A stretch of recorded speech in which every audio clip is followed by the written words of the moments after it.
Hey everyone, welcome to the user's guide to working with Ethan. I read the article, so this is a little bit of information about me and how to work with me.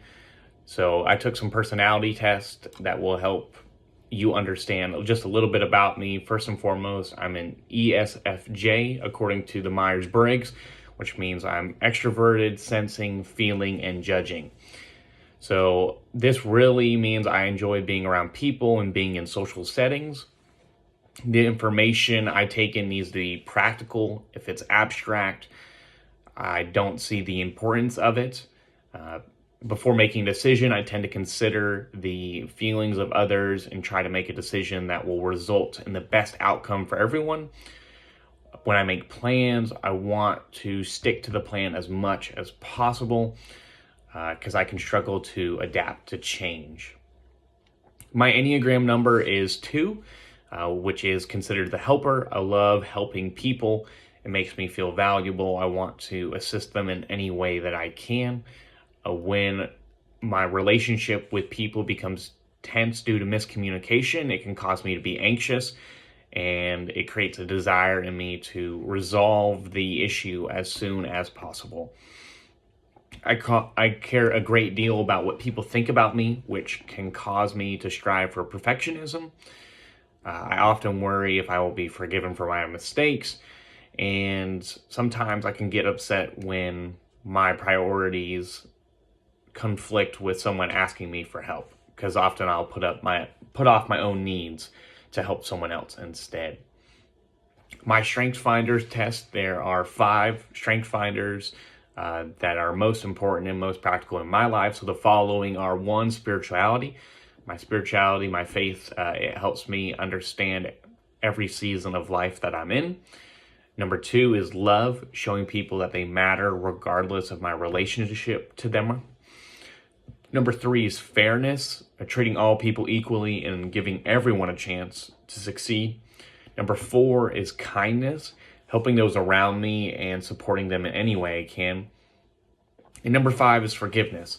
I choose to move past the grievances of those. I move past the things and the sins that were committed against me, and I try not to hold it over people's heads. When it comes to communication, I try to be clear and concise as possible. When both parties communicate clearly, it brings freedom and understanding and helps the whole team out. If I communicate something to you, I expect you to understand it. If you don't understand it, please let me know. I have a habit of over-explaining answers. If you need the short version, ask me for the short version. Otherwise, I will give it to you in a very long way. I love spending time with my coworkers. I prefer the relationship built in work over doing the actual work itself. So I know there is a time and place for everything. So if you want to spend time with me in a way that is not work related, I am always willing to make time for my coworkers. So if it's grabbing a meal together or going and do something fun, just let me know. I would be more than willing to make time for you. If you wish to meet with me in any capacity, you can just notify me. I will put it on my calendar. However, if you're unable to notify me in person, feel free to make a request on my calendar so I can see it and I can make time for you. I wish to understand the decisions that you make, because if I can understand the perspective and the place you're coming from, then I can be more effective in helping you out. When it comes to planning and reporting, I plan from a weekly basis to a monthly basis to a quarterly basis. So if I'm not seeing something in the big picture, you'll just need to remind me to check my schedule and check my calendar so I can respond appropriately.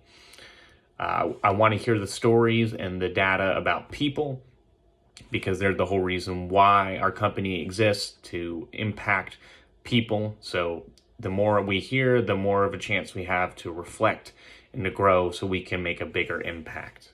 When it comes to feedback from me to you, my goal is to be honest. I have a process that I follow.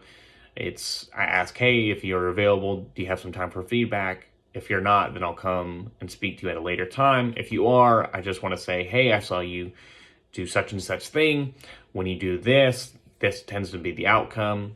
And then I'm going to ask why you made the decision. Because if you made this decision and it was actually a really good decision and I just didn't understand it, then it's all good. But if I hear your reasoning and then I realize, maybe not so much, I'll just suggest a new course of action for next time. And my feedback will always be constructive as well.